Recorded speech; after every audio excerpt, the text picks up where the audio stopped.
আর দরকার নেই mobile screen recorder app, নিজের মোবাইলেই আছে মোবাইল স্ক্রিন রেকর্ডার। এখন মোবাইলেই অপশন দিয়ে দিয়েছে। এই অপশনটা দেখার জন্য আমরা মোবাইলের স্ক্রিনে আসব। মোবাইলের স্ক্রিনে এসে উপরের থেকে ঝাপ নামিয়ে দেব। ঝাপ নামালে নিচে একটা গোল চিহ্ন আছে, এখানে লেখা আছে মোবাইল স্ক্রিন অ্যাপ। এই স্ক্রিন অ্যাপটা অন করে দিলেই তোমার স্ক্রিনের video HD quality, high quality, full quality ফ্রিতেই ভিডিও রেকর্ড করে দেবে। এইরকম ভিডিও বানাতে হলে মোবাইল স্ক্রিনের অ্যাপ ইউজ করা দরকার। আর গুগল প্লে স্টোর থেকে মোবাইল স্ক্রিন অ্যাপ ডাউনলোড করার দরকার নেই। এই সেটিংটি শুধুমাত্র মোবাইলেই দিয়ে দিয়েছে। হয়তো তোমরা কেউ জানতেও পারো না এই সেটিংটি মোবাইলে আছে, বা এই স্ক্রিন অ্যাপটা মোবাইলেই আছে, অটোমেটিকভাবে জেনারেট করে দিয়ে দিয়েছে মোবাইল কোম্পানি।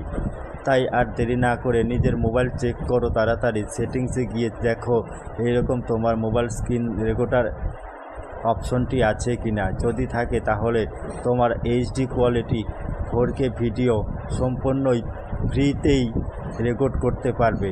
যেহেতু 4K ভিডিও ইউটিউবে ছাড়লে ইউটিউব ভিডিও গ্রোথ বাড়ে এবং রিচ বাড়ে, সব কিছুই বাড়ে।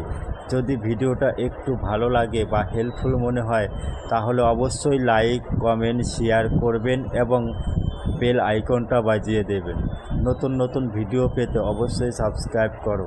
এইরকম মোবাইল স্ক্রিন অ্যাপ বা আর দরকার নেই গুগল প্লে স্টোর থেকে ডাউনলোড করে ওগুলো সাবস্ক্রিপশন নিতে হয়, বা টাকা দিলেই তবেই ভালো কাজ করে, টাকা না দিলে ভালো কাজ করে না। Thanks for click this my video.